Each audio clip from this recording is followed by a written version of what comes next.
The college basketball experience Atlantic 10, a.k.a. the A10 24-25 season preview edition of the Sports Gambling Podcast Network is brought to you by Underdog Fantasy. Use that sign-up code TCESGPN to claim your special pick, 50% deposit bonus up to $1,000 in bonus cash. That is the Underdog Fantasy promo code TCESGPN.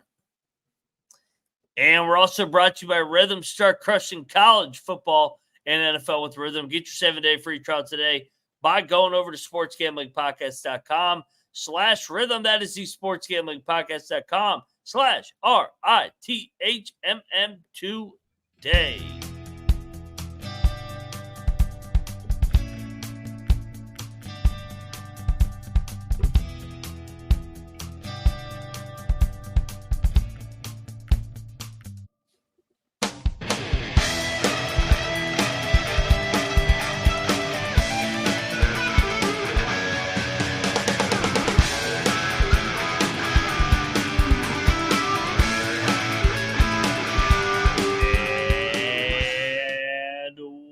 Welcome, everybody, to the college basketball experience.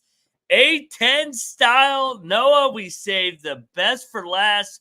Preview 31 of 31. Everybody on youtube.com/the college experience. Go check out all those other 30 previews that we have done over the last 30, 40 days. I don't even know what month it is, but I know the season starts on Monday, November 4th, and I can't wait to talk about A10 basketball. I'm located in Richmond, so I got two schools right here.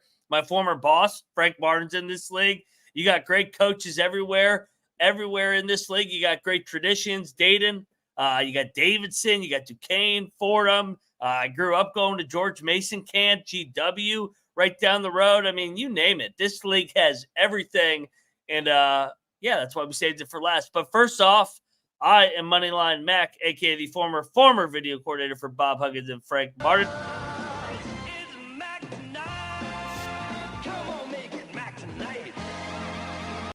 Also known as Mac Tonight over here at the College Experience. And Noah, it's fitting we're doing this around 11:30 midnight to get in the routine of the pick show every night because it begins Sunday night. And let's bring that guy in because he is the window banging, drywall hanging, LeBaron driving, cocktail napkin having, Noah Bieniek, a.k.a. Noah B77. Let's talk some A10 hoops, my man. Yeah, I think the A10 is going to be really good. But before I get to that, I mean, shit, dude. 31 conferences, 364 teams. We're about to finish the last 15 team previews, 364 team previews. What a relief. Third straight year, Mac. Oh, what a grind. But it pays off early on in the year, 100%. So everybody's saying that they appreciate the grind. We appreciate you guys just hanging out with us as we preview these things along with you half the time. So, it's been an enjoyable ride. The A10 is going to conclude it. I think this is going to be a really good league this year. I think that there are 3 teams good enough to win 2 games in the NCAA tournament this year. I'm not going to predict it, but I'm really close to predicting like one of the 3 is going to make a little bit of a run in the dance, Mac. I think the A10 is going to be really good at the top. The bottom, there's just kind of a whole lot of muck, but the A10 is getting better. 2 years ago, it was terrible. Last year, there was noticeable steps by quite a few programs. And this year, I think there are kind of a trio of teams that can really compete on the national scene.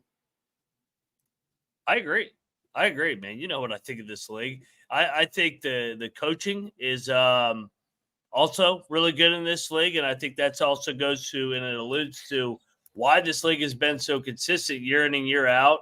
I mean, you got guys like Anthony Grant who have been in big games, and Frank Martin, he's coached in the Final Four. Fran Dunphy, you got Coach Mooney, Coach Odom. You go down the list. I mean, you bring Schertz over from Indiana State over to St. Louis. What Schmidt has been able to do with the Bonnies for as long as he's been able to do it is one of the staples. I haven't even mentioned Loyola Chicago. They've been to fucking Final Four in the Yeah. last decade. George Mason's been to a Final Four. Tony Skinn coaches there, their point guard. Like I said, man, this league's got it all. We did lose a coaching legend in Coach Dambrot, but I mean, Duquesne, I know you love your He went out Dukes. on top. Yeah, he went out on top. Won an No doubt. NCAA tournament Round game. of 32. I predicted that. Let's go. Yep. Yeah. So I'm ready to talk about it, man. 10 bid league. One last thing. 10 bid league. Stemming off of that though, this league is going to be one of the beneficiaries of the Pac-12 imploding. Mm-hmm. I think that they're going to get at least one extra bid this season. Last year, you look at the 2 bids that they did get, Dayton, Duquesne, both of them won a game. I really do think that this league is poised to make some damage this year in the NCAA tournament, and I think they're good enough to get more than 2 bids this year. I mean, we're speaking the same language, man. You don't have to sell me on selling the A10. Watch out, ACC. I'm Richmond. I'm ready. Richmond. Richmond and Sorry. Go ahead. Okay. Richmond and Loyola Chicago tied for first last year. 23-10 overall. Both of them 15-3 in conference. Both of them. Dayton got in that large bid, believe it or not, last year. Mm-hmm. So that's how they got in. Unfortunately, Richmond and Loyola Chicago fall early in the conference tournament. Before we jump into previewing all these teams alphabetical order-wise, we're going to ask you guys to do us a quick favor. Drop a like, hit subscribe here on YouTube. We're 20 subscribers away from 12,000 subscribers, and we're trying to get that right before tip-off. It really helps the algorithm filter us out even more. So on the Spotify sides of things, just go over there and give us a 5-star rating. It takes 10 seconds to do. It's super easy. You don't even have to leave a review like on Apple. But other podcast platforms, like, rate, review, subscribe. Help us out. Help us filter this thing out before the season even begins, because then when that opening night tip, it'll hit like crack, as the people say. Mac, A10 preview alphabetically. Let's get this thing going. Davidson is up first for us. The Wild. Yeah, not sure. The Wildcats last season, 15-17 overall, 5-13 in the conference, which was tied for 13th in the A10. I can't remember when Davidson was that bad. They do return 3 starters from last season, but Mac, does Matt have the shit that his dad did? We're going to find out this year, man. This is a big year for him. It's been a little bit underwhelming, of course, the first 2 years, 31-33 overall, 13-23 in league play. The one thing I will say about Matt McKillop, I mean, what his dad was doing at the end, they were kind of good every 2-3 years too. So, like, this is a big year. We're going to see how if they can take this step, man. This is, I mean, Davidson's not used to being below 500, so no, they got a lot. They got a good amount coming back, returning production. They're a year older. Let's see if they can take a step here. Yeah, so returning, like I said, they returned 3 starters, all of them wings. Connor Kuchera, a 6'5", fifth-year senior, 29.5 minutes last season, 13 points, 4.5 rebounds. Shot at 36% from 3, 49% from the field. Bobby Durkin is a 6'7" sophomore wing, played 28 minutes last season, 8.5 points, 4.5 rebounds per game. Shot at 34% from 3. And then Reed Bailey's 6'10" junior forward, played 28.5 minutes last season, 12.5 points, 6 boards, 1.5 assists per game. They do bring in Zach Laput, a D2 transfer from Bentley, who had 4.5 assists last season per game in 37.5 minutes. He's a 6'4", fifth-year senior point guard, 20 points per game, 7 boards, 4.5 assists, 1.5 steals per game. Shot at 40% from 3, 45.5% from the field. And also Sean Logan's going to step up into a starting role. Last year, he played 17.5 minutes as a sophomore 6'10" big man. He had 3.5 rebounds. Expand that over a little bit of a larger role. The depth is a little bit of a question here for me. A couple of freshmen, a couple of guys that played less than 10 minutes a game last season. I think Davidson finishes a little bit better than 13th, like they were last year. But I am not too high on Matt McKillop. we'll see how he does this season with a roster that he should win with. What are your thoughts? Like you said, man, it's a prove it year. I like some of the pieces. I like some of the pieces coming back. I think, can they get back to that identity to it at Davidson? I mean, when you think of Davidson, you think of a really good offensive team that shares the ball, makes a bunch of perimeter shots, make the extra pass. And that's what they were under the old man. So can Matt get that going this year? I got them more towards the middle of the pack. I'm a little higher on McKillop's son. I think I like taking coaches chip on their shoulder, back against the wall, and I think that's what Matt McKillop is this year.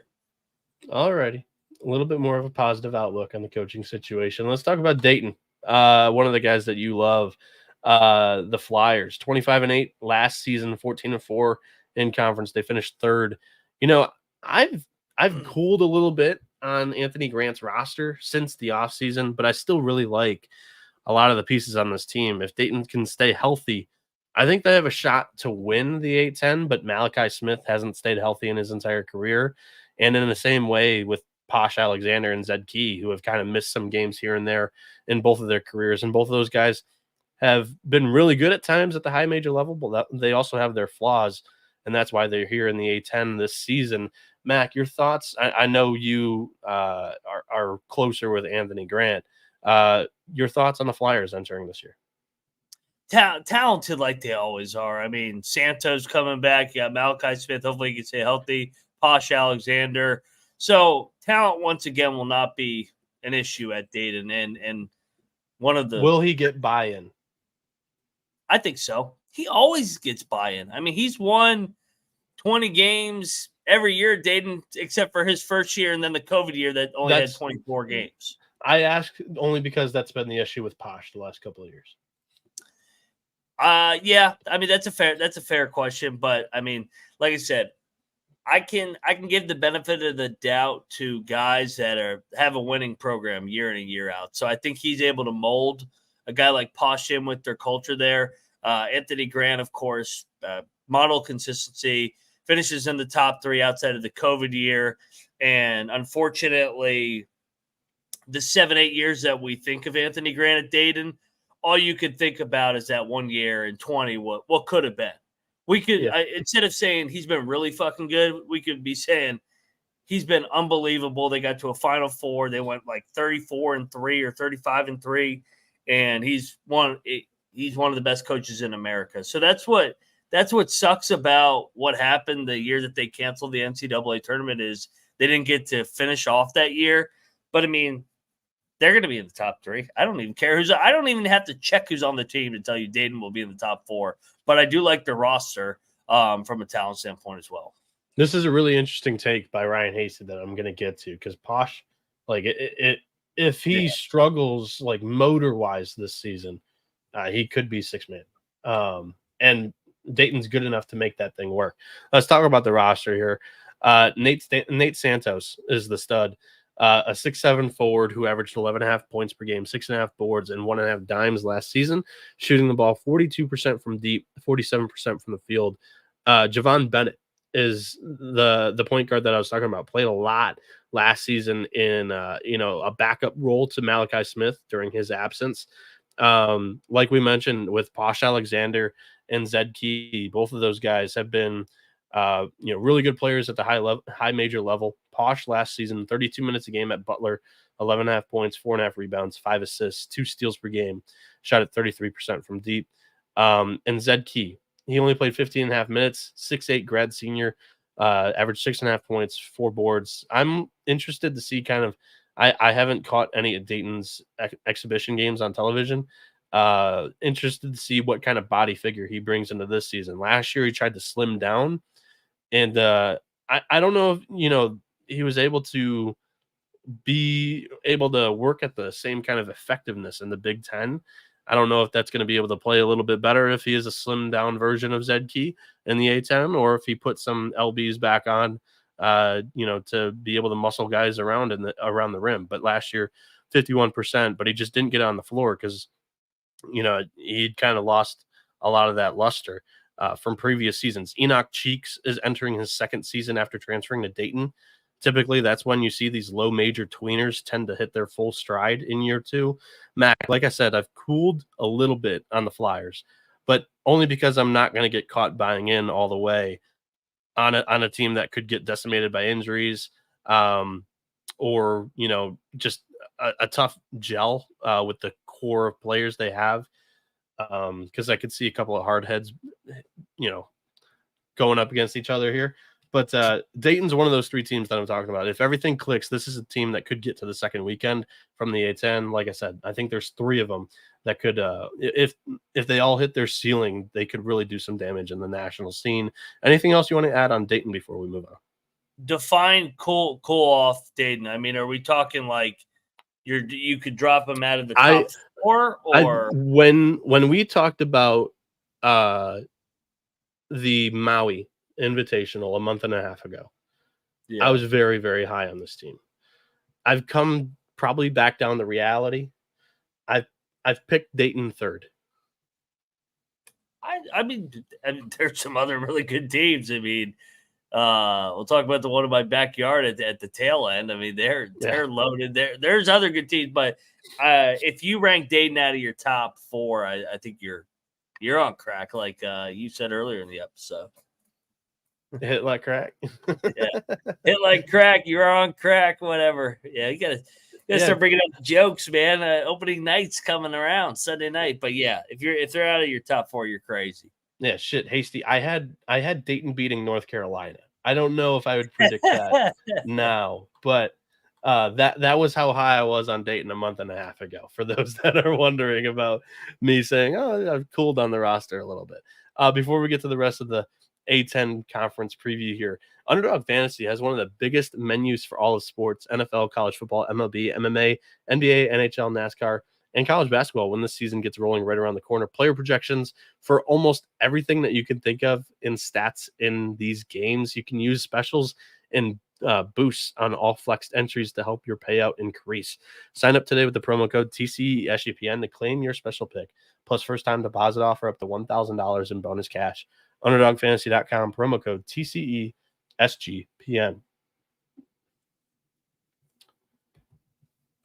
Mac, and we're back here on the college basketball experience. Previewing. I gotta push back on Clark. Go ahead. You can't. He said Anthony Grant's only been to one NCAA tournament in the 6 years. It's a mid-major league. You don't get an auto bid half the time. You can't use that stat when he was 29 and fucking 2 the year the tournament got canceled. Sure. Oh, he's talking about Alabama. Okay. All right. I thought you were talking about Dayton. I was like, whoa. Time out. And that was just my point. Like his 29 and 2. If we got to finish that year, we're singing a whole different dance on how we're talking about Anthony Grant. Okay. Carry on. Yeah, we're picking up the Atlantic 10 preview where we left off. Next team for us is those Duquesne Dukes. So we're hitting on both NCAA tournament teams from last year, back-to-back in alphabetical order here. Last year, they were 25 and 12. The Dukes were 10 and 8 in conference. They finished 6th on the A10 and then went on a run in the conference tournament. Wins the conference tournament, wins an NCAA tournament game. Again, took them on the money line. Thank you very much. But yeah, Keith Dambrot goes out on top. He retires, and Dru Joyce III gets promoted from within. Mac, Joyce has only been an assistant coach for 5 total years. However, 2 great seasons at Cleveland State, 2 20-win seasons at Duquesne, 3 NCAA tournament appearances in 5 years. Dru Joyce is just doing something correctly, obviously. All he does is win, Mac. Yeah, as an assistant and player, I mean, this is a different animal here. I mean, I know. he's won wherever. I mean, he played with LeBron, but I mean, he's coaching in a big boy league now. We got some programs here. I think Duquesne will struggle. I like Dru Joyce. It's a great story. Being from Akron and playing with LeBron and being with Dambrot and that run that they had last year. But it's a lot unknown. So they're going to be talented, though. I mean, I like the roster for the most part outside looking in. Yeah, the roster's okay. Yeah. So they returned 2 starters. I wouldn't say 2 starters, 2 impact players from last season. Kareem Rozier, who's in the backcourt, played 24.5 minutes last season, shot the 3 ball 38%, averaged 5 points, 2.5 assists. He's a 5'9" junior guard, though. They also have David Dixon returning after playing 20 minutes a game last season, averaged 7 points and 5 boards, shot at 54.5% from the field. Jake DiMichele also returns from a freshman a season ago. He played 22.5 minutes, 6.5 points, 2.5 rebounds, shot at 46% from the field. But they go to the transfer portal to replace a lot of the big time production last year that they lose. Jimmy Clark III, 15 points per game, 4 assists, 2.5 steals per game, 3.5 rebounds. Day Grant was incredible, 16.5 points per game, 3.5 boards, 2.5 assists. They go to the portal to kind of replace those 2 huge contributors. Trey Dinkins comes in from Canisius. He played 35 minutes. This year he's a 6'2" senior guard. He's probably going to play the point this season. He scored 15.5 points per game with 3.5 assists per game, over a steal per game, shot at 36.5% from 3. Maximus Edwards transfers in from George Washington. He's a 6'5" redshirt junior. Last year he played 28 minutes for the Colonials or the Revolutionaries, whatever you want to call them. 12.5 points per game, 6.5 rebounds, shot at 36% from 3. Jashawn Corbett comes in from Chicago State, the World Tour. He played 35.5 minutes last season, 15.5 points, 7.5 rebounds, 1.5 assists, shot at 46% from the field. He's a 6'6" senior wing. Alex Williams transfers in from Furman after putting up 13 points and 5 boards a game, shot at 40% from 3. There's a lot of solid pieces on this team. Even Cam Crawford and Eli Wilborn. Crawford coming in from Marshall, Wilborn coming in from St. Francis. But I go to you when it comes to these things. Like, literally, he's only been in the coaching game for 5 years. I like the fact that he's been around some winners. So I don't have them in the basement. But this is a team that I have kind of in the middle towards the back half of the standings in the A10 this year. That's where I have him. I just, like I said, man, he's coming into a tough league, first year head coach. You're going to go through growing pains. I mean, everybody thinks they have the answers until they got to call a timeout and they got to draw up a play. So I think that maybe they get better throughout the year. Maybe they're playing their best ball come March, and like we see a lot with these first year head coaches. But don't be expecting the Dukes to get back to the dance this year, everybody. Yeah, it shouldn't be the expectation, especially with some of the other teams in this conference. Fordham, I have no idea what expectations should be for the Rams right now, but I don't really expect Fordham to have a great season under Keith Ergo. Last year, it was anything but good, 13-20 overall, 6-12 in the conference, tied for 10th in the A10. They lose 2 guys that played over 28 minutes a game last year, Kyle Rose and Antrell Charlton. They return Jafet Medor, who played 23.5 minutes last season, 10 points per game, 2.5 assists. Joshua Rivera, who played 19 minutes, 7.5 points, 3.5 boards. Will Richardson, a 6'3" junior guard who played 27.5 minutes, 10 points per game, 2 assists per game. Abdu Sambilla, I probably butchered that, but he played 21.5 minutes last season. He's a 6'9" senior forward, 7.5 points per game, 6.5 rebounds. Ramad Dean is a 6'7" junior forward who played 17 minutes last season, 5 points, 4 boards. The shooting on this team is rough. The depth is young. I don't see it with Fordham this year. They would need to be scrappy on the glass to get some extra possessions offensively to stay above water, but I don't think they will, Mac. They are right at the top in returning production, but I mean, 100%. But they were not a very good team last season, though. Yeah, I think they were more on the youth side last year, so I think they took it on the chin a little bit last year for Fordham, a little bit of a second year reality. First year was magical. They went 25-8. Nobody saw that one coming. Kind of some regression hit. I think they're somewhere in the middle. I think they finish around a 500 team overall, and probably maybe a little bit better than 10th. That's where they finished last year. But, I mean, I have them right around that range again. So Fordham's a really tough job to win at. Somehow Kyle Neptune did it and had this program trending in the right direction and then went over to Villanova and forgot how to coach. But I think he had that roster ready to go in year one. Last year was a little bit of a step back because they all moved on, transferred out, what have you. And this year is year two with that young core from last year, like you said, Mac. But I don't see much of a step forward. I think I like a lot more rosters in situations in the conference here. So, yeah, that's my thoughts on Fordham. I have them close to the bottom of the standings in this league, if not the last place team. It's tough. The floor in this league is like there's not a really bad team.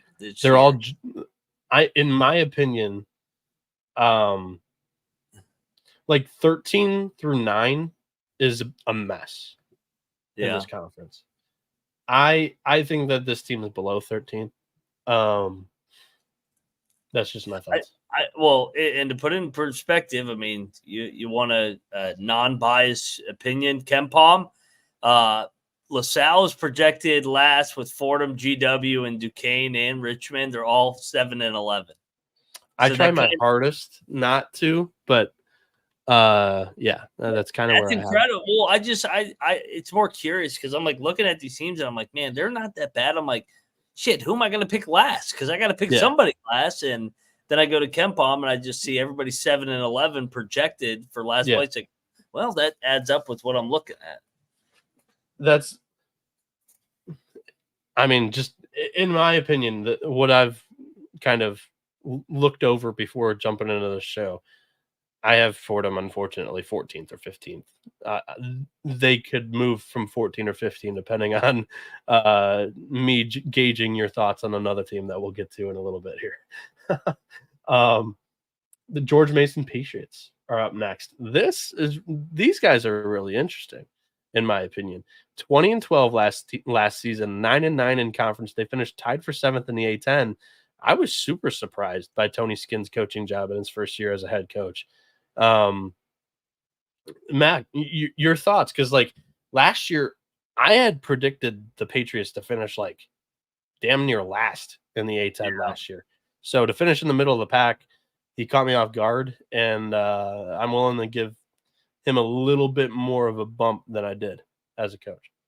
Well, and they're the oldest team in this league. Yes. So first off, hopefully they got their money back for their foreign trip that never happened this offseason. That was one of the TCU trims that just kind of got pushed off the table. Yeah, I know they're still looking into that. So I hope whatever guy's guy or whatever agent goes to prison or whoever the clown that pulled off the shenanigans and made a buck off it. But yeah, I mean, Tony Skinn, 20 wins, year number 1. I mean, he played for Larinaga, then he was with Willard at Maryland. He was at Ohio State as well. So he bounced around, then got his opportunity back at the place that he led the program to a Final Four. I like George Mason. I think they're in the middle. I think they're somewhere in the middle. I think they're talented. Can Tony Skinn prove it back-to-back years with some roster turnover is what I'm looking at with George Mason. Yeah, 100%. I think a big piece of that's going to be KD Johnson. Look, he's had his issues when it comes to shot selection and volume, but he was a scorer at Auburn, period. This guy could become a star at the A10 level during his senior season of college basketball. Overall, when I look at this roster here, they're old, and Tony Skinn last year played like a switchable defense that pressed a bit. I think the Patriots have a really good floor this season. Other players on this roster here coming in from the portal, Zach Anderson, a 6'7" grad senior coming in from Florida Gulf Coast, played 32 minutes last season, 5 points per game, 2 assists.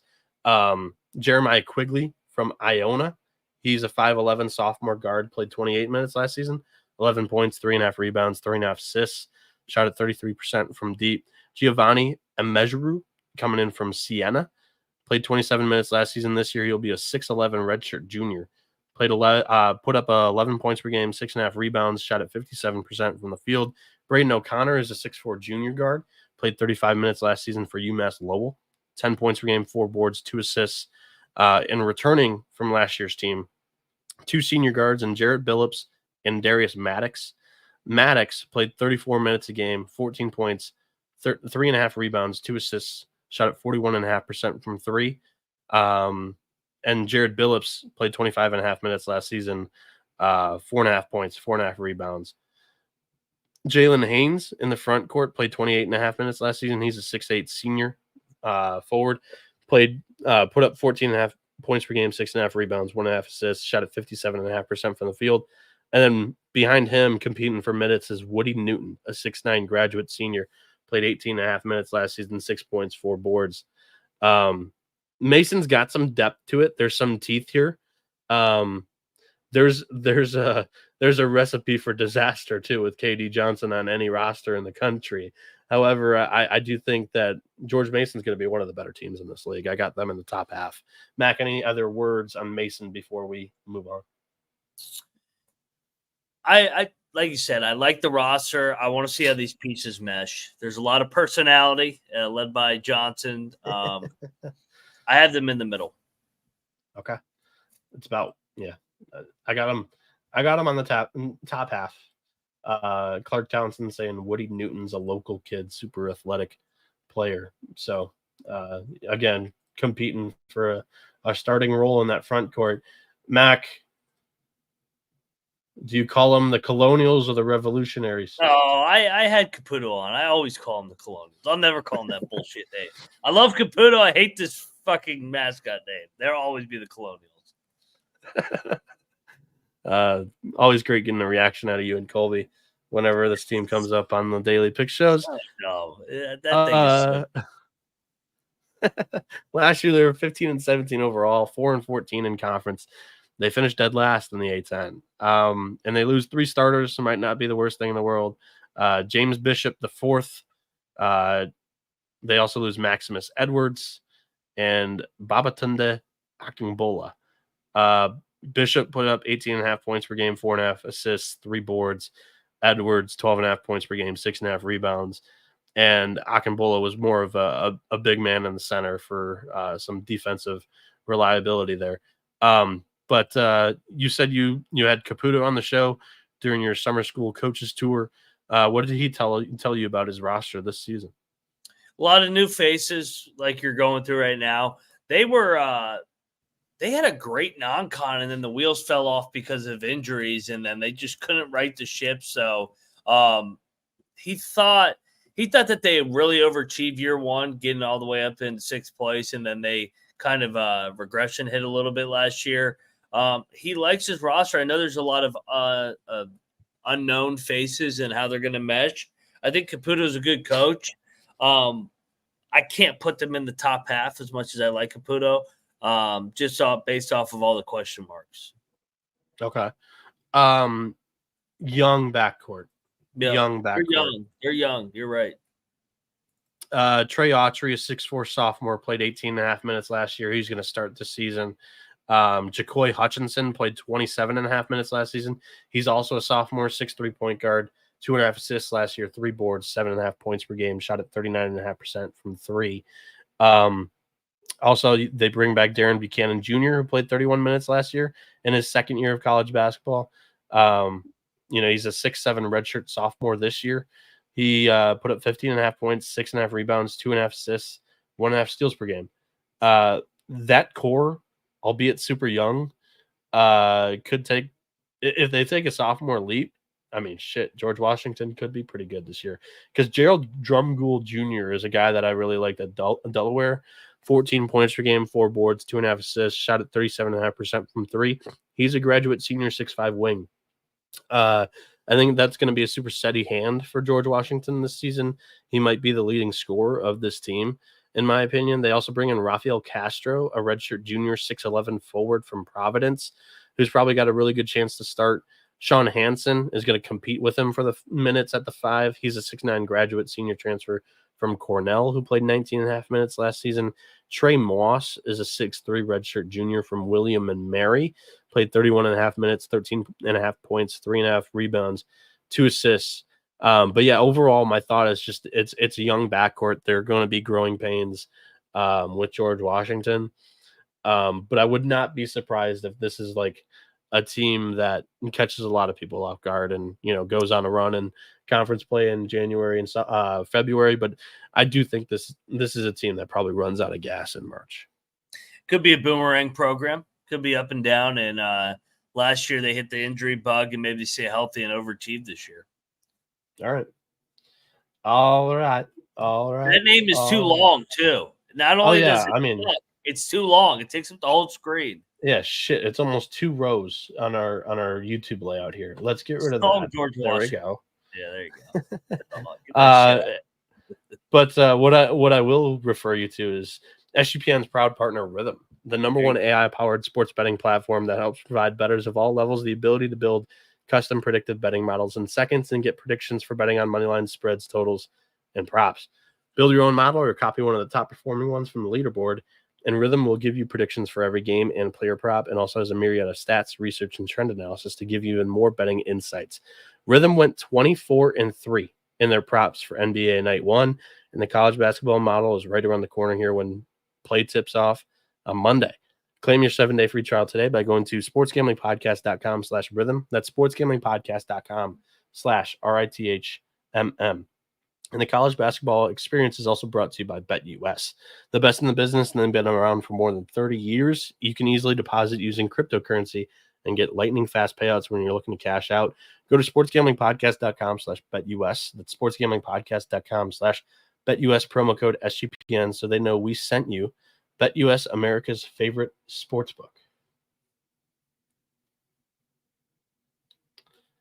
And we're home free here today on the Atlantic 10 College Basketball Conference preview on the college basketball experience for the 2024-25 season. The next team up for us alphabetically is the good old LaSalle Explorers. Last season, 16-17 overall, 6-12 in conference. They finished tied for 10th. Mac, you're more of like the historical college basketball fan. You respect Fran Dunphy because I don't have too much positive to say. So you go fluff the pillows first before I come in on the roster and just predict them to finish in the basement this year. I mean, their roster is better this year than it was the first 2 years. And he still won 7 games the first year in A10 play and 6 games the second year. So, I mean, the guy's won wherever he's gone. I mean, 600-plus wins. He was great at Temple. He was great at Penn. He's a Philly guy through and through. They're going to be disciplined. Whatever you think they're going to be a couple games better just because Fran Dunphy will find a way to win some games. I mean, I understand why you might be skeptic of the roster. It's not the best roster, don't get me wrong, but I think Fran Dunphy in year number 3, I think they kind of just stay around the same mark just because he's leading the program. I think they're going to struggle to put the ball in the basket. And that's like pretty fundamentals to win the game, to win some basketball games.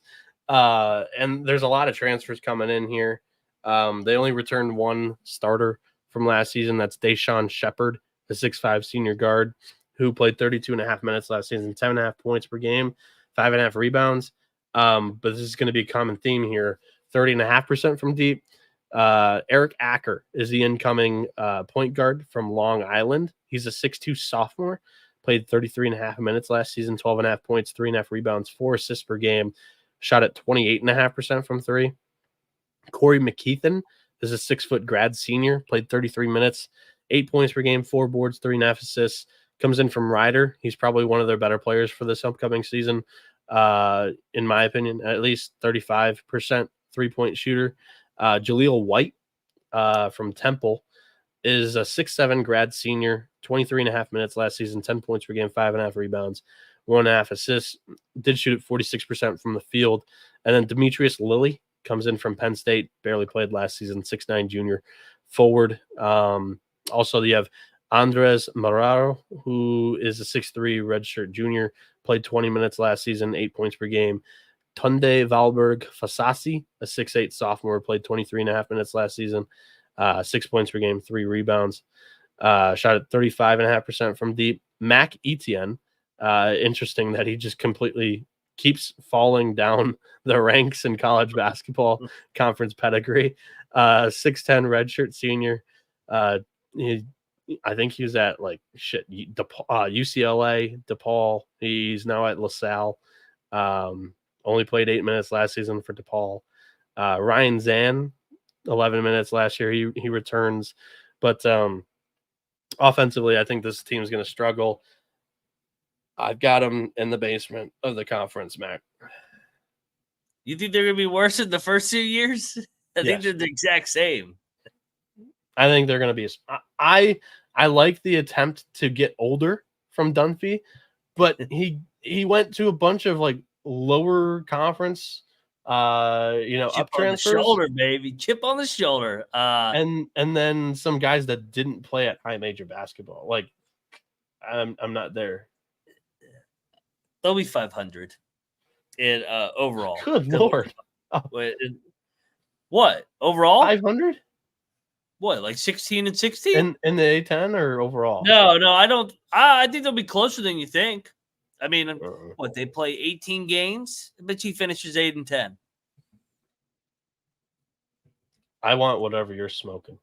He does it every year. I mean, his teams the last 2 years weren't any good either, and he still won 7 and 11 and 6 and 12.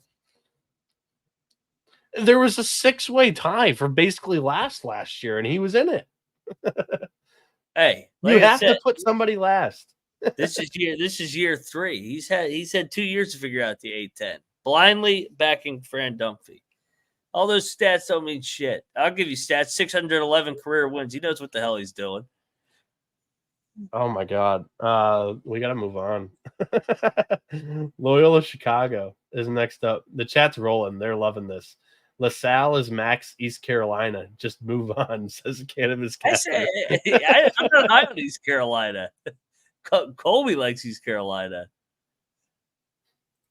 Yeah, but you always bet on Dunphy, and you bring him into it too. Who, Dunphy? Yeah, why wouldn't I? He's great as a dog. Dude, they were a dog every game, God. And they finished. They were a dog every game, and they won 6 outright. They covered some other ones. He's good as a dog. Okay, I'm just saying there are a lot of mucky teams, and you got to pick one of them to finish worse. And they fall in the bottom of my standings. The Loyola Chicago Ramblers are next up. 23-10 last season, 15-3 in conference. They finished tied for first in the A10, and a lot of people did not expect that out of Drew Valentine. And I even saw them their first game, and I was like, holy shit, this team might be really bad this year. And, they kind of turned it on in December, January, and went on a run. Loyola Chicago had by far the best defensive efficiency in the conference last season. And Miles Rubin is now a sophomore this year, and it's scary how good of a defensive big man he was last year in the A10. I think the question mark is how well will Justin Moore translate from Drexel into the A10 this season. He's probably going to keep that same role of being a ball-dominant guard. He's a volume shooter that, kind of is more of a chucker. And also just I think he's better driving to the rim. We'll see what happens this year with the pieces around him that aren't bad. Moore put up 12.5 points, 3.5 rebounds, 3.5 assists last season for the Dragons, a team that I thought was going to be really good in the CAA, and they finished second. But, they just had, a lot of turnover issues, and his 18% turnover rate didn't help. Des Watson and Jaden Dawson both shot it well on the wing last season for Loyola. Watson, 38.5% from deep, 12.5 points, 4.5 rebounds, 2.5 assists per game. Dawson shot at 37% from 3 in 19 minutes per game. Francis Corey is a nice piece at the 4, transferring in from UC San Diego, who averaged 11.5 and 5 while shooting 34% from deep. Mac, what are your thoughts on Drew Valentine's Ramblers this season? I was just thinking about this. I can't get a pulse on this program. Just like what he did year one, taking over from Mosier, I know carried on. It was at a good place, and they were in the Missouri Valley. But getting to the tournament and then completely falling out year two, then going all the way up and winning the league or tying for the regular season title. I mean, they lose a lot. It's a lot of new faces. It looks good on paper from a talent perspective. Man, I don't know. I have them somewhere in the middle. I don't know if I'm all the way in on Valentine yet as a coach. Can he do it back-to-back years? I haven't seen that last yet. year showed me something, at least, that there's a pulse here, because I was questioning that until last year. I mean, last year to come out of nowhere and win the damn league was really impressive. And what'd you say? I said it was incredible. I mean, I thought they'd be better. I didn't think that they were going to win the damn thing. Yeah, and the offense struggled. So, like, I see the thought process in bringing Justin Moore in, who's going to attempt to create his own shot. How he does about it, I don't think it's efficient for an offense. And I think the offense will struggle once again this year, but the defense should be really good once again, because Ruben was incredible down low. I have Loyola in the mix for a title. They're not one of my three favorite teams in the A10, but I have them near the top of the standings. The roster-wise, talent-wise, I agree with you. I don't know if I trust the consistency of this program yet. So, Valentine, I think I need to see it another year. I'm still spooked from 2 years ago, and Justin Moore. Can we rely on him? Can he stay healthy? Yeah, that too. Rhode Island is next. Oh, good Lord. 12-20 last year, 6-12. Tied for 10th in the A10. Mac, I have one question for you, and it stems off of that. Like, does Archie Miller still have it? Or do we have to, like, realize that what's in the past is in the past, and at the mid-major level without the talent, he's just not going to win as many games? He's no Fran Dunphy, I can tell you that. Yeah, man, I'm starting to get a little worried about Archie Miller. I like the hire. I thought he would come in from Indiana, chip on his shoulder. I didn't think he was completely horrible at Indiana for all things considered. I mean, Mike Woodson's a little bit. I thought better. It got pretty bad. They were average. I mean, Mike Woodson hasn't been that much. It's Indiana. Yes, but that's what I'm saying about Woodson. Like, Woodson's got to get out of there too. But who was before Archie Miller? I'm trying to remember who was before Archie Miller. Indiana hasn't been good since Bob Knight. No, they haven't. But they're the foundation Kentucky for. I mean, it's any, like, the state is an even better and bigger basketball state. Crean was good. They ran him out so quick, though. He was a boomerang. He would win the league, and then he would like go 10-22, and then is it Tony Patelis that always posts about him? Yeah, potentially, but yeah, Indiana, they think they're a little better than they are. But this is not an Indiana podcast. I've always said that, but they should be better than they are. Yeah, it's for another conversation. They got enough NIL, we know that. Dude, I don't know about Archie though.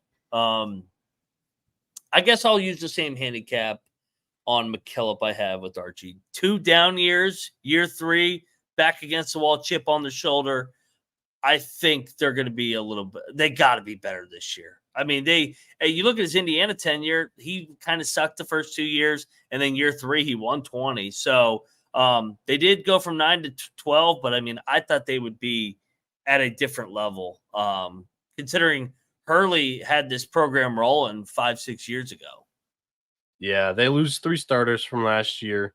Lewis Courtwright played 30 minutes last year, 10 points per game, 4 boards, 3.5 assists. Also, Zeke Montgomery, 25.5 minutes last season, averaging 9.5 and 4. And Brandon Weston, 19.5 minutes last season, as well as Jameson Smith, Josephat Below, Walter Allen III, Rory Stewart, Tyson Brown, Connor Dubsky, and Jeremy Fumena. They all hit the transfer portal. Coming in from the transfer portal is Sebastian Thomas, who began his career as a Ram. He returns to Rhode Island. Jamarcus Lawrence comes in from Nebraska. By the way, Sebastian Thomas last year at Albany was a baller. 19.5 points per game, 4 boards, 5 assists, 2 steals per game. Lawrence at Nebraska last year played 23.5 minutes, 7 points, 2.5 assists. Javante Brown transfers in from Western Michigan. He's a 7-footer, a redshirt junior, played 15.5 minutes last season. 9 points per game, 4 boards, shot at 57.5% from the field. Drissa Traore transfers in from St. John's. He's a 6'8 redshirt junior who only played 6.5 minutes last year per game. And Quentin DeBunje transfers in from East Carolina. He played 19 minutes last year. He's a 6'5 senior for the upcoming season for the Rams. They do return 2 studs. And as these guys go, the Rams will go this season. Jaden House is a 6'4 senior guard who played 28 minutes last season. 14 points per game, 3 boards, 1.5 assists. Shot at 33% from deep, 45% from the field. I think he's going to be more of the volume shooter for the Rams this season.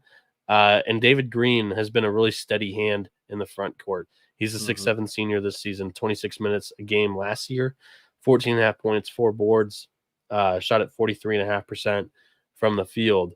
Those two are going to need to power this team to the heights that they're going to want to get to in the A10 this season. But overall, I'm not too fuzzy and bubbly about the outlook here, about Rhode Island. They're in the bottom half of the standings for me. Yeah, you mentioned it. I mean, House is a big piece. Green's a big piece. Another year in the program, man. They got to take a step here. They got to take a step to get. I have them around that 10, 11 range. Clark Townsend says Jaden House will be the A10 leading scorer. He will get his FGAs up, I can tell you that. Damani says Rhode Island is a team that needs to stay healthy so they can make a conference tournament run, the only realistic path to the dance. Next up for us is the Richmond Spiders. Chris Mooney had an incredible year, leading the Spiders to an A10 regular season championship. They're 23-10 overall, 15-3 in the conference. This is the team, I believe, though, Mac. They celebrated a little bit too early, put up billboards everywhere, and then they didn't win the conference outright. So yeah, it was just a share of the title. But I thought that was hilarious. Either way, it was still an incredible season for the Spiders. Mooney is the longest tenured head coach in the A10. So that means something positive, as he's going to have to replace 4 starters from last year. Jordan King, 18 points per game, 4 boards, 2.5 assists over a steal per game. Neil Quinn, 12.5 points per game, 5.5 rebounds per game, 4 assists. DJ Bailey, averaged 10 points, 4.5 rebounds, 2 assists. And Isaiah Bigelow, who put up 11 points and 6.5 rebounds. All 4 of those guys, all 4 starters, they're all gone. Mac, what are your thoughts on the Spiders, who are right in your backyard as they kind of have to rebuild this thing? Yeah, and Mooney runs an older school program. He gets guys in and out. He runs everything through the high post. So he usually has a high disciplined team that they rely on being older. They're not going to be as old this year. They lose a ton. They lose 4 starters. I remember when they were putting up billboards, they wanted to fire Mooney. What a bunch of dumbasses. Mooney's been awesome at U of R, man. Anybody that participated in that, you need to turn in your credentials and sit the next decade out. You don't know college basketball. He's been good, man. They've had an identity, like I said. That's why they've been able to go to the NCAA tournament multiple times, win NCAA tournament games, even get to a Sweet 16. But they're going to take a step back, dude. They're going to be in the bottom half just because they're younger. This is the Richmond cycle. They take it on the chin a little bit. They'll get better and better in February. Next year, they'll be really good, in my opinion.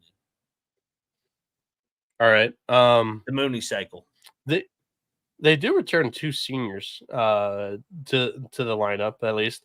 The one starter that comes back is senior Delaney Hunt, who played 31 minutes a game, averaged 9-3-2. 5'10" sophomore guard Michael Tyne returns alongside Jason Roche, the 6'5" senior guard, and 6'11" Mike Walls. Jonathan Beagle transfers in via Albany after putting up nearly a double-double per game. B. Artis White comes in from Western Michigan, 10.5 points per game, 3.5 rebounds per game, 3 assists. George Washington III transfers in from Michigan. He barely played for us last year. Apostolos Romaglu transfers in via UConn. And Jack Entremont via D3 Washington and Lee, where he averaged 15 and 9. Overall, this roster is relatively inexperienced, and Mooney has a unique offense that he runs. The amount of incomers nerves me a little bit here, but I think Richmond's a program that's not going to fall all the way into the bottom of the conference. I think they're kind of in that 7 to 9 range for me in the A10. So any other thoughts you want to add before we move on here? They're going to be a fade in November and December. And then I think I agree. Yeah, because everybody will see the name Richmond, think of last year's really good team that won, 25 games, and then definitely get a little bit of a discount in conference play. Good program, man. I love the Spiders. Yes, sir. Let's talk about St. Louis. The Billikens. Yes, sir. The good luck charm, or whatever their nickname is supposed to mean, right? Last year, 13-20 overall, 5-13 in the conference, which was tied for 13th. Josh Schertz comes in to replace Travis Steele as SLU head coach, and Schertz brought over possibly the two most important pieces from that Sycamores team last year, Robbie Avila. And personally, I've heard a lot of people. I listen to a lot of college basketball content. A lot of people are changing the pronunciation to Avila. I haven't heard like the official pronunciation from St. Louis yet. But growing up in Detroit, general manager Avila, catcher Alex Avila, it's always been Avila to me. And then if Robbie says it's Avila, I'll adjust my pronunciation there. But they also bring in Isaiah Swope, who was incredible last year. Avila turned into like a college basketball cult hero. He was on one of the best offenses. They played super fast last year. Avila is a 6'10" big man who pretty much is a point forward that can pass the hell out of the ball and also shoot it from deep. He averaged 17.5 points per game, 6.5 rebounds, 4 assists, shot at 39.5% from 3, 53.5% from the field, and with good volume. And then Swope is a 5'10" point guard that will bring up the ball, pretty fast up the floor. And then he averaged 16 points per game, 2 assists, over a steal per contest.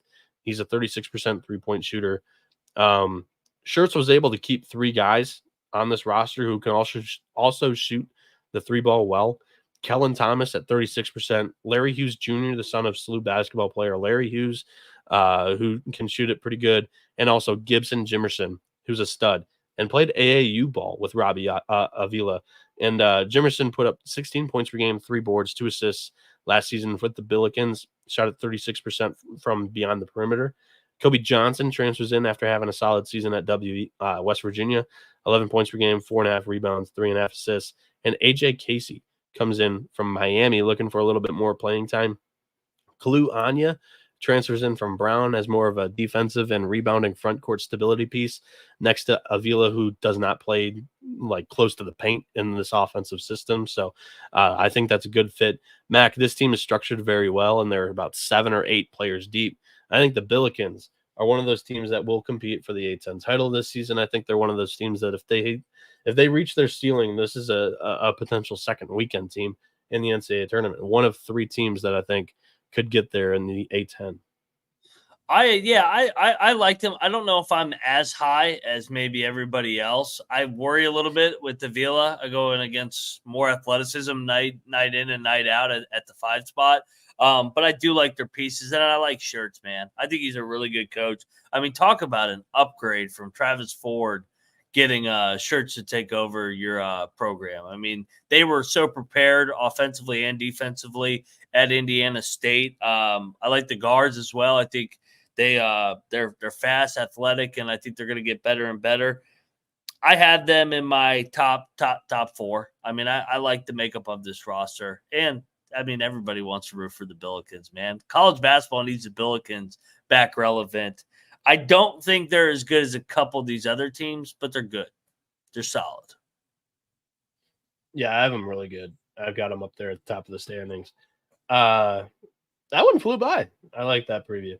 St. Bonaventure, the Bonnies, are up next for us. Another one close to me and Colby's heart. We love the Bonnies.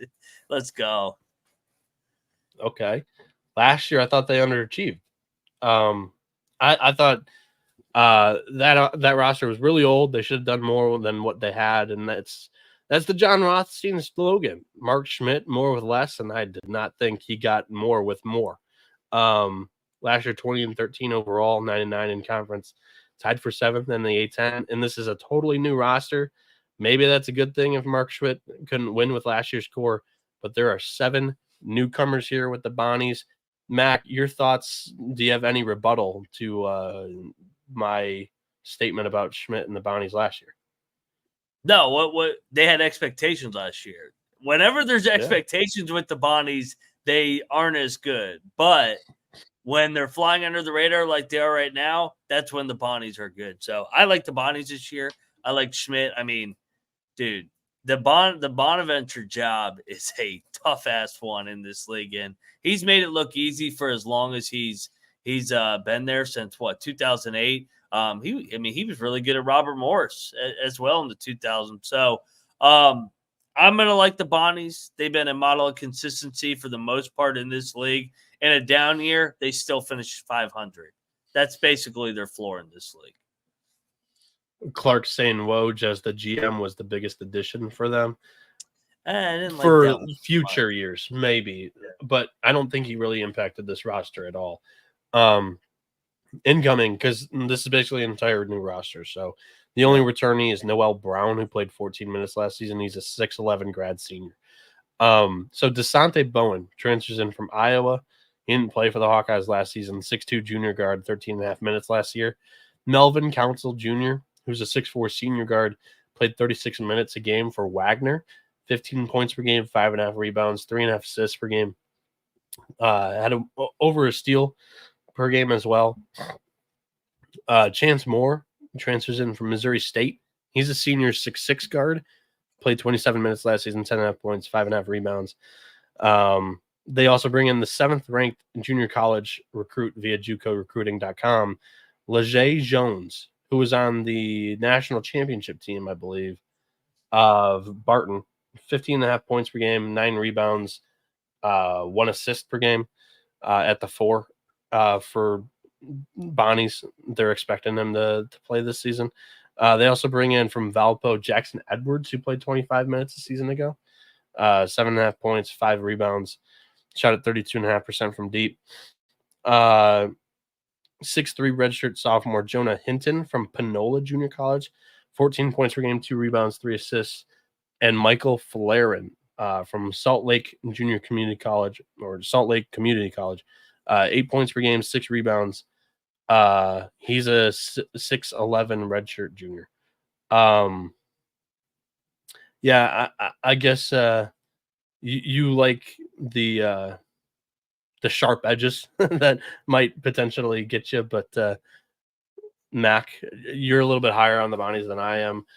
I would like to see this roster mesh together in November, December before I kind of buy into Mark Schmidt right now. So that's my thoughts. I got a 20-year sample size, so I'm buying into Mark Schmidt. They'll be good. They'll be good. Like I said, he's better with a new group. He grinds them. They play hard. Maybe sometimes those older guys, they just don't want to go through the gauntlet again at the Bonnie. So I got him in my top half. How's this for a sample size the last 2 years? 8 and 10 and 9 and 9. I mean, we could go the other 15 years before that. 12 wins, 11 wins. It's a brand new game. 14. A lot of this has changed. The year before, the portal year, he was 12-5. The year before that team was incredible, but they grew up together. What? Dude, you can't just pick and choose 12-5 and 11-4. Yeah, you can. After COVID, the entire game changed. NIL transfer portal got crazy. You don't need waivers anymore. Yes, you totally can. 21 and 22 is the COVID era. He was 12-5. He's 23 and 10. He won 20 games last year. Yeah, I know. I'm talking about in conference. He was not good. 500, and they were a team that they were like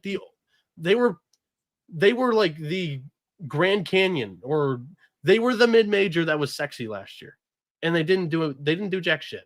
Well, exactly. I told you he's not good when he's the sexy pick, but when he's under the radar, he's better. He should have done more with that team last year. That's how I'm putting it. So, all right, we'll go head to head on that. Give me Dunphy and Schmidt. Yeah, I've got St. Bonaventure right around the middle of the pack this year. I got him right around 500. We'll see where we have them ranked when we get to the end of the show. St. Joseph's last year. This is another team that was, a lot of people were a little bit higher on. The Hawks were 21 and 14 overall, 9 and 9 in conference, tied for 7th. St. Joe's has a nice duo of guards returning in the backcourt, and Eric Reynolds Jr. and Xavier Brown. Reynolds is a pure scorer at any level, 17.5 points per game, 2.5 boards, 2.5 assists, over a steal per game, shot at 38% from 3. Brown can also do a little bit of everything, 12.5 points per game, 4 rebounds, 3.5 assists, almost 2 steals per game contest, hit it 40.5% from deep, 46% from the field. 6'9" Rasheer Fleming also returns, recording 10.5 points per game, 7.5 rebounds last season with 53% from the field, 32.5% from deep. But Mac, I don't love the depth on this roster. I think it's a very thin, list of guys. And also Billy Lang has never finished above 500 in the A10. Last year was his best season as a head coach of St. Joe's. I have this team around 500 once again this year. I think that's a fair assessment. It was a good year overall for St. Joe's because we had our question marks headed into a huge year number 5. I think you were really high on them last year, right? I was a little bit more bolder than. Yeah. Yes. Yeah. Okay. Yeah. So I mean, I think I'm with you. I like the returning production. I like the guards. But Lang has not proven to me that he can get over that middle of the pack, basically. So I'm with you. I kind of think right around that 500 mark. But last year was a good year overall for this program. I mean, this was a storied program once upon a time. Yeah, they did. Gosh, why did I go blank? They did my guy Phil Martelli wrong, and they've been in the dumpster ever since. No doubt. UMass. All right, Mac, buckle up. Your Minutemen, 20 and 11 last season, 11 and 7. They finished tied for 4th in the A10. It was relatively a really good year compared to the expectations going into it. Mac, this is your boy Frank Martin. I'm going to let you bet lead off on the Minutemen previewing this team for the upcoming year. Oh yeah. Everybody was saying, they're going to be in the bottom half. I said, not a chance in hell. They finished 4th. I think I picked them 14th. Oh, I told you, just like you. Oh man, you gotta learn from your mistakes. I bet you won't have them 14th this year. The Minutemen played well, 20 wins last year, 11. It was disappointing that they did not. Who they lost to? They lost to VCU in the A10 tournament. I know they got banged up in the front court with losing the 2 kids. The one kid I think transferred to Musselman. The other one cross transferred I think to SMU. But I love Diggins. I love the guards, and I like the freshmen that they brought in. So I think Frank, the more and more he gets like going from K-State to South Carolina to now UMass, I think year 3, getting to see what these different programs and who he's going against and what it takes to win in the A10 versus those other leagues. Year 3 has always been a special year for Frank. I know it's the portal era and everybody loves to just do the quick fix, and that can sometimes work and not. Frank's an older school guy.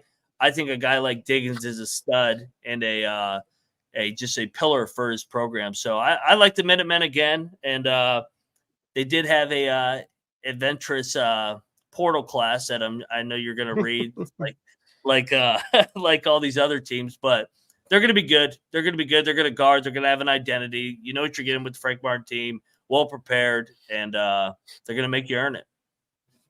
Yeah, last season in the A10, by the way, for UMass. So before they joined the MAC. I forgot about that shit. I think the backcourt of Jalen Curry, Rashul Diggins, and Jaden Jagay is a solid core for this roster. But, Frank Martin had to repair the front court that really led this team last year. Matt Cross, Josh Cohen, they both transfer out to high major teams. In comes Daniel Rivera, who's a 6'6" senior Bryant transfer, who averaged 13.5 points, 8 rebounds, 2 assists for the Bulldogs. He's a little undersized in the front court. Last year, he did shoot at 50.5% from the field in the America East. 6'9" Arizona State forward transfer Akeel Watson also got brought in through the portal to compete with returnee Daniel Hankins Sanford and the Murray State transfer Malik Abdul-Gawad for the minutes at the 5. I'm not sure that this is a big man tandem that is going to quite hold up against the rest in the A10. I have UMass, leaning on the guards this year, where last year they were a really good team because of the big men. Jalen Curry only played 18 minutes last season as a freshman. Going into his sophomore year, he's going to take a big role. Diggins was solid, 13 points per game, 2.5 boards, 2 assists, shot 37% from deep. Jaden Jagay, I think this is a guy that translates. If he's during his freshman year, played 24.5 minutes, I think this is a guy that with a bigger role, his game would translate a little bit. I'm a little bit more confident in that than Curry. But overall, I think the trio is solid. Jagay, 35.5%, 3-point shooter, 46.5% from the field. He only averaged 5.5 points, 5 boards, 2 assists, just limited role. Now I think he's going to be close to a go-to guy for the Minutemen this season.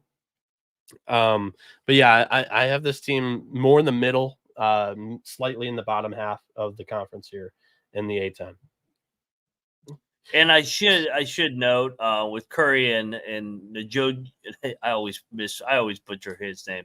I'm calling him Jaden.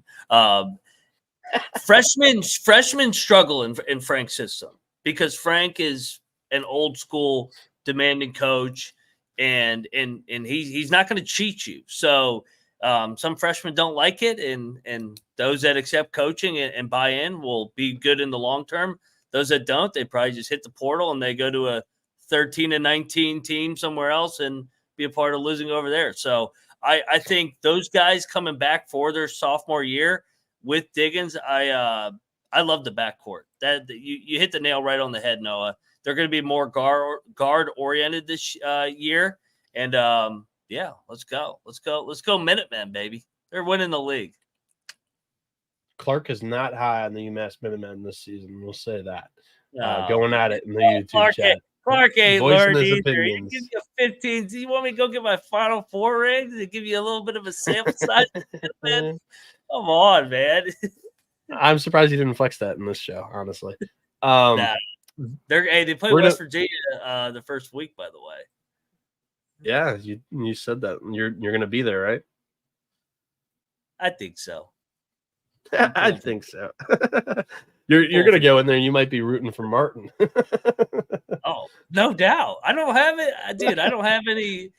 Dude, the guys at UMass are family. The guys at West Virginia, yeah, I'm pulling for them because it's my alma mater and I put time in that program. But when you have friends and dudes that are on the coaching staff, you're going to root for them over just your alma mater. I agree with you. I I definitely agree with that stance. You know what else I think you might agree with me on? Is that VCU's the team to beat in the A10 this year. We waited till the best VCU. Best for last. The last program here in the A10, the last program of the conference preview series. 364 teams, 31 conferences. The 364th team, the VCU Rams, might even be the team, the mid-major that makes a little bit of a run here in the big dance. And this season, last year, they were 24-14, 11-7 in the conference. They finished tied for fourth in the A10. VCU returns the most minutes in all of the A10 and all three of their top scores from last season, and they're all a great tandem in the backcourt. This is, I think, the number one backcourt in the league. Max Shulga is excellent from deep, 41.5% from three last season, 14 points per game, 4.5 rebounds, 3.5 assists, 1 steal per game. And then Joseph Bamisile and Zeb Jackson also return. Besamila can shoot it well, 37% from the three, 13 points per game, and Zeb does a little bit of everything, 11.5 points per game, 4.5 rebounds, 3.5 assists, a steal and a half per game. Wow, he would be nice for Michigan right now. Thanks, Juwan. Then there's two 6'10" big men in the front court that will be on the floor a lot this year. Jack Clark is a Clemson transfer who played a solid 23.5 minutes last season per game, averaged 4.5 and 5. And then Christian Fermin will play the 5 because he's not going to be a guy that steps out and shoots the 3 at all in this offensive system under Ryan Odom. But he was efficient last year when he got touches in the paint, 57% from the floor, 21.5 minutes per game, averaged 5 and 4. Mac, Ryan Odom's offensive systems love the 3 ball. Most of these guys are able to shoot the ball from deep, but there are 6 experienced seniors expected to be in this rotation. If you count Philip Russell transferred in from UT Arlington, who I didn't even mention, shoots 38% from the 3-point range, averaged 15 points per game, 4.5 assists with the Mavericks last season. I think VCU is going to be really damn good this season if they avoid injuries. I agree with you, man. I do that local Richmond radio every single week with my guy Adam Epstein. That we grew up playing basketball together, and he covers VCU, and he keeps telling me every time, "Yeah, man, you got to get the Siegel Center this year. We're loaded." I ran into a couple of our listeners this offseason, and all they can say is how good VCU is going to be. VCU's the top of the A10. I will not hate on the Rams. I like the Rams. I live here, obviously. I like the culture of the program. I love how great that fan base is, how great that home environment is with Havoc at the Siegel Center. I like Ryan Odom. I think he's a good coach at UMBC, then to Utah State, now at VCU. Dude, they're old. They got experience. Would they end up going last year? I forgot to. I usually record-wise? Yeah, they ended up 11-7 in conference. 11-7, 24-14. 24-14, and I felt like they were down in a transition year. So that's a down transition year for VCU with all these guys coming back. I got them at the top. Yep, and they have a good home court. Yeah, 100% agree. And I honestly think Ryan Odom has a good year. Charlottesville's on the phone already. So. Yep, could happen. And wouldn't that be full circle? I mean, he takes down UVA as a 16 seed, and then he becomes the Wahoo's head coach. Oh man, this has been a great episode. Let's rank all these teams now, Mac. What do you think? I know this is 15. Good. This is hard. Down to 1. 15 down to 1. We're ranking all of these teams like we have every single conference. Then we're going to pick a conference tournament champ. And then we will do a sleeper and a bust compared to the media poll that I'm going to have to pull up. I haven't even looked at it yet, to be honest. So let's do this thing. Who do you have at 15? Damn, I said I didn't think that they were going to be that bad, but I have Fordham.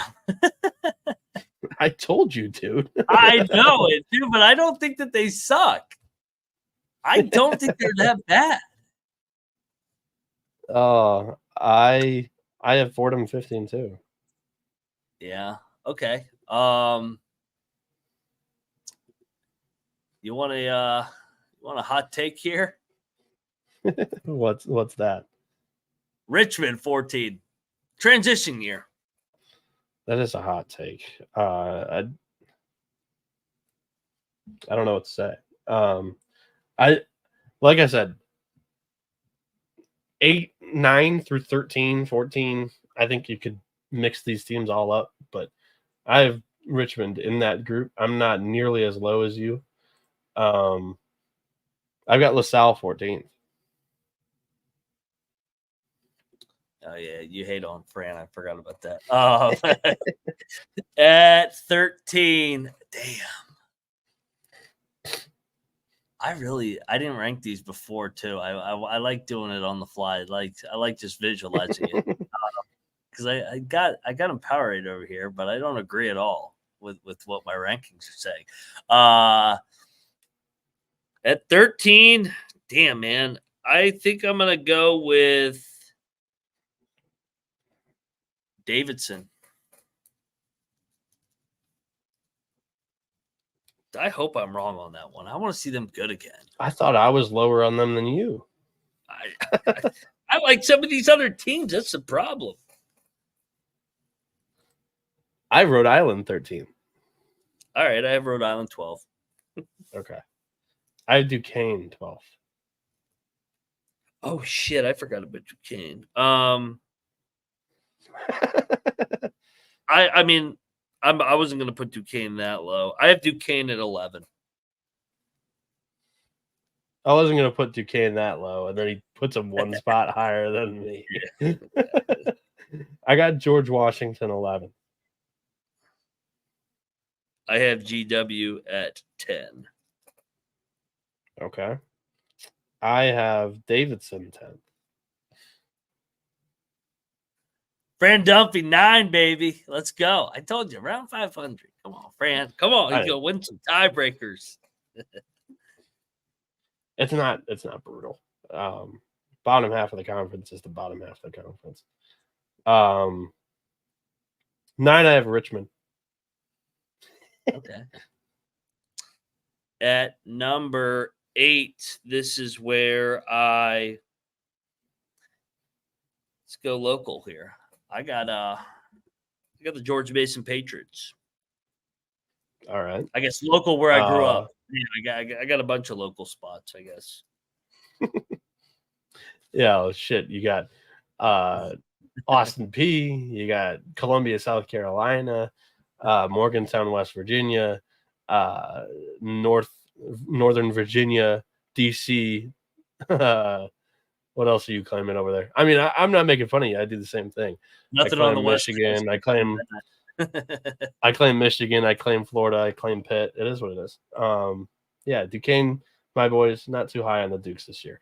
Where the hell am I at now? You got me distracted. I know. We're at 8. What was your last pick? I picked George Mason at 8. I have UMass 8th. Ooh, okay. At 7, I got the St. Joe's Hawks. It's a perfect place for St. Joe's. I got St. Bonaventure 7. Oh, so you're not as low as I thought. I thought you were talking like bottom half. I was like, you're crazy. Just he didn't live up to expectations last year. I don't have him in the. Did you pick them to win the league? Did you pick them to win the league? I might have. They more than just me expected them to be really good last year. You do have a habit of, if a team burns you the year before, you come in with a chip on your shoulder about them. I have noticed that doing 31 previews with your ass. Be like, oh, that team screwed me last year. Screw them. It's fair. Fuck them. I'm still not over Detroit not covering 15 straight games last year. It's almost I told you that team was gonna. Unless you're the Carolina Panthers in the NFL. That's the only team that can't do that. I told you guys, stop checking yourselves into the hospital. At number 6, I have Loyola Chicago. I have St. Joe's 6. Okay. All right, give me my Bonnies at 5. I said top 5. Man of my word. Good Lord. Just sneak them in there so you can live up to Always. it. I got George Mason Brand fifth. Dumpy top 10. Bonnie's top 5. George Mason fifth. Okay. I get the Billikens at 4. Like I said, I'm not as high as everybody else, but I think they're solid. I think they're a good team. Loyola Chicago fourth. Okay. Clark, you said it's got to be a hell of a coaching job. Well, it's going to be a hell of a coaching job. Coach Fig, I forgot to mention with UMass. Coach Fig reunited with Coach Martin, my former boss at Austin Peay. So I got all my guys over at UMass. Brian Steele, who was a GA. They got the band back together from the Final Four year. They're not going to the Final Four, but they're going to finish third in the A10. Good year. They went from 12th to 4th or 5th last year. They get into the top 3. Guards win. Let's go Minutemen. They imported Fig from Mexico. Fig's done at the border. Now he's up there in the Northeast. Let's go with UT Rio Grande right there on the Mexican border. Rio Grande. What a terrible place. I think all three of my top 3 teams, I think I have in the NCAA tournament that I'm going to do bracketology, preseason bracketology. I have Dayton third. I like it. Let's go over to Frank's best friend, Anthony Grant, who's the godfather of Frank's son, Christian Martin, the Dayton Flyers, Anthony Grant. I got St. Louis second and VCU first. All right. My neighbors can be happy with me. Well, they can kind of be happy. I basically ranked Richmond last. A couple of them are going to be really happy with me. Although I live on more of the U of R side of town. But I refer VCU over University of Richmond. VCU is more fun, right? Oh, dude, way more fun. Freaking wine and cheese crowd at U of R. That's what I tell those people. I was like, you guys need to get more rowdy in here. It's too many sweater vests. Too many sweater vests for my liking. Too much IPA and wine. And then you go to VCU, they're doing keg stands, and it's a riot in that place. I got Dayton win the conference tournament. I think there's a lot of old guys on that roster that will all, they'll get up and perform really well in the conference tournament, one of their last times on the floor. I mean, shit, like a lot of those guys have been around the block in college basketball. I think they got something up their sleeve.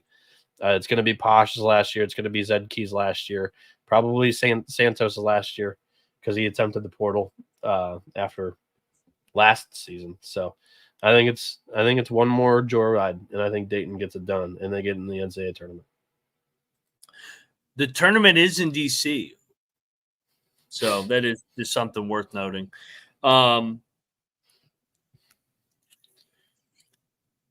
That's interesting because Mason is right there. Obviously, GW.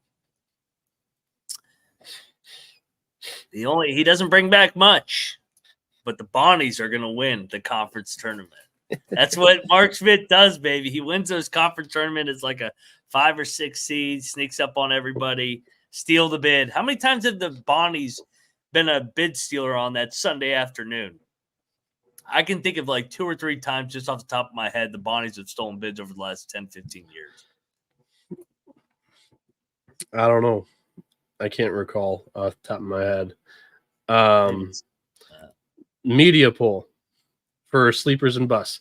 VCU was picked first, Dayton second, St. Joe's third, St. Louis fourth, Loyola Chicago fifth, George Mason sixth, Richmond seventh, Duquesne 8, UMass 9, St. Bonaventure 10th, Rhode Island 11, Davidson 12, George Washington 13, Fordham 14, LaSalle 15.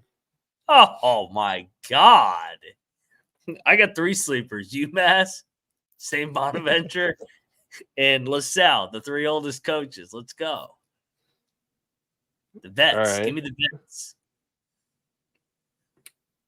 My official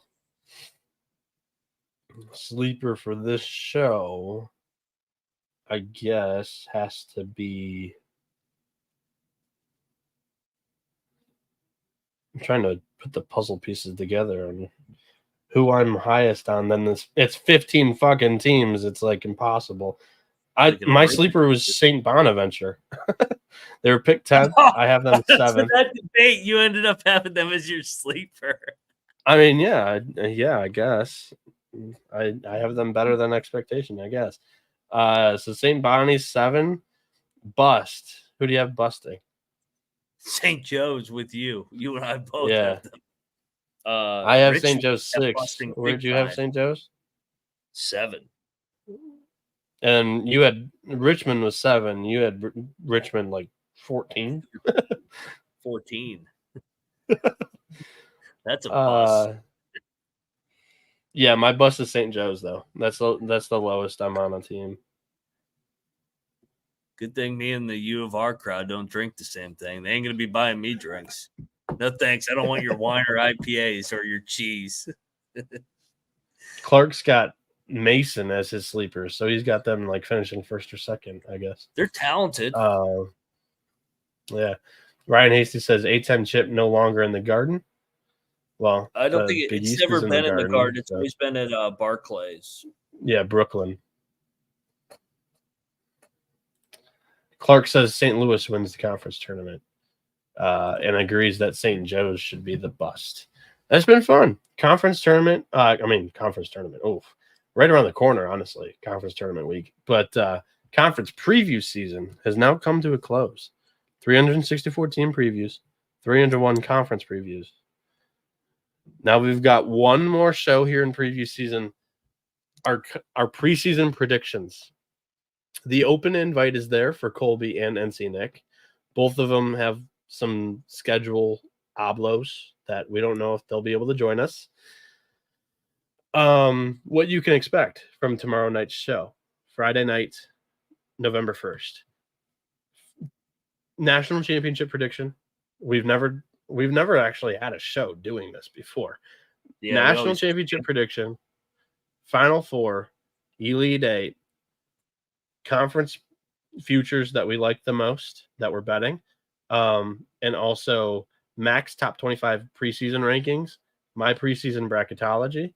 We'll probably zoom through both of those. I mean, you've heard all of our previews, or at least you've listened to the ones that you want to. But yeah, tune in. It'll be a party. And yeah, Sunday night tip-off. Be there, be square. We still don't know the time that we're going to rock. It'll be late night, though. 100-plus games.